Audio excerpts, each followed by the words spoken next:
everybody. Welcome to Real Estate Royalty. My name is Reshonda Johnson, and thank you so much for joining me. Welcome back. If you haven't subscribed, the best opportunity is always going to be right now. Also, if you haven't followed us on social media, I'll post the handles down below for you to see. Definitely check us out. So with that being said, let's get right into the video. So today's topic is going to be great ways to save or obtain a healthy down payment. So before I get into this video, like all videos, a couple of disclaimers. So disclaimer number one, some of the examples that I discuss within this video can either be best case or worst case scenario. Therefore, don't take every example so literally. Everyone operates a little bit differently. Disclaimer number two, all of these opinions in the video are based off of my experience working in the real estate industry. So if you disagree with anything that I'm talking about or anything that I'm saying, that doesn't mean that, I'm wrong and you're right, or I'm right and you're wrong. It's a preference. You can literally do whatever it is that you want, whatever it is that you feel most comfortable with, because at the end of the day, this is going to be the biggest purchase and the largest investment of your life. So definitely do whatever it is you're comfortable with. Now on to the video. My first tip would be to prioritize. At the end of the day, everyone has expenses, things that they need to pay for or pay off. So prioritizing is a big thing. If it's something as simple as deciding whether or not you should go out and rack up a $150 tab on date night, or, just simply spend $40 on a pizza and a movie night on the couch, or, take out and then do a candlelit dinner at home, at your place. Making small decisions like that can make all the difference in your saving habits. It's not to say that, you need to cut doing things like that altogether. Having those luxuries, speaking from experience, are definitely things that help your relationship thrive. But, if you have the opportunity to make it a little bit more intimate or thoughtful, that could also definitely be a perk. Other things that come into play as well is, going to get materialistic things like, the newest car, the designer clothes, just to be on trend.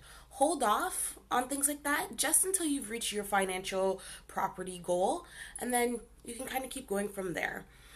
Tip number two would definitely be to pay off your credit card debts. So I spoke about this in the last video, and I'll continue to speak about it until I do the credit video.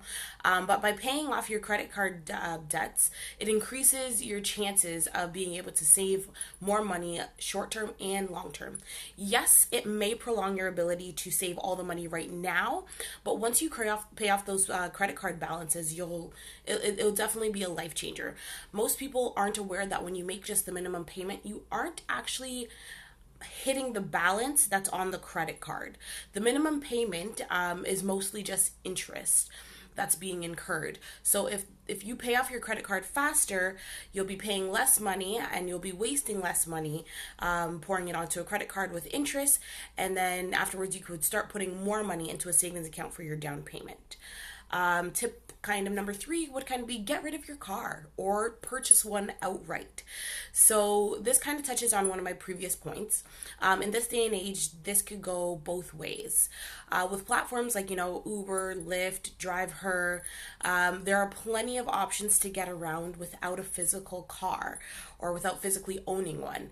And to make things even better, it's at your own convenience, literally with a touch of a button. So if you are leasing or financing a vehicle, your expenses can vary from car notes or payments to insurance, gas, maintenance, license renewals, and much more. The average Canadian spends, especially when leasing or financing a vehicle, they could spend anywhere between $1,000 to $1,300. It's funny enough because that's what most people pay in a rent or for their mortgage.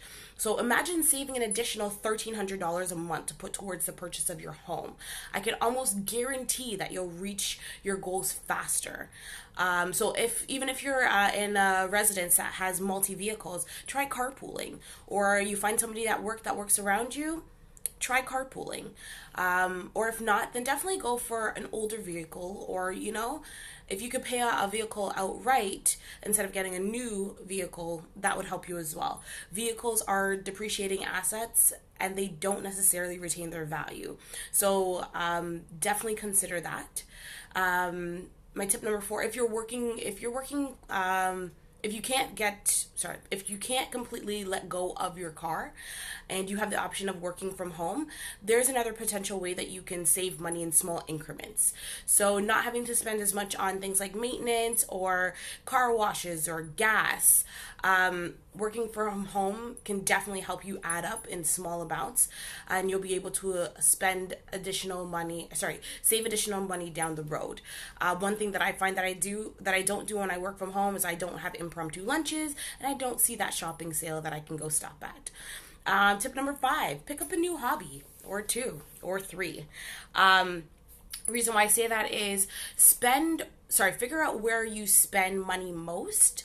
Once you can figure out where you spend money most, let's say it's, going out to eat, or doing takeout. If you can figure out how to cook, I'm pretty sure there's a YouTube channel, there's a video, there's courses, there's webinars, there's seminars on how to cook. You can learn how to cook your favorite dishes and save money on takeout. Another option is, if you love shopping, learn how to sew or refresh clothing, or even thrift shop. Thrift shop, it doesn't necessarily have to be brand new, but it's definitely new to you. Another one that I really like is, if you like buying a lot of books, instead of buying the books, there's a ton of local libraries all around you. So literally read and return. Other than real estate royalty, those are probably my favorite R words, other than my first name, of course. And then things like going to the movies. I love the movies. But I also have a Netflix account. There's a ton of movies on there. I don't have to get dressed up or go outside. Don't have to worry about anybody. And I'm pretty sure I have a whole concession stand in my closets, in my cupboards, in my kitchen. So definitely think of that. I'm sure there's a bunch more that you can think about. Another tip is borrow from your RSPs. Early withdrawals from RSPs are typically considered taxable income, but with the government home buyers program, you can take from your RSP savings account, and it'll be tax-free. So basically what the program allows you to do is it allows you to take out up to $25,000, $50,000 per couple per calendar year from your registered savings plan to build or get a qualifying home for yourself or somebody with disabilities. So that's an option. Talk to your financial advisors about that. Another one would be use a tax-free savings account. Tax-free savings account can also be a great place to save your money for your down payment. The money can grow tax-free in this account. This means that you won't have to pay any income tax on it as you earn or as it grows. Again, definitely consult with your financial planner or advisor, and they'll be able to further assist you. My next point is, everyone's technologically friendly nowadays. So see if your city has any first-time homebuyers programs to take advantage of, or incentives programs that you can definitely reap the rewards from. Every now and again, cities in Canada especially have programs where they provide new homebuyers with part of their down payment for their first home as interest-free loan.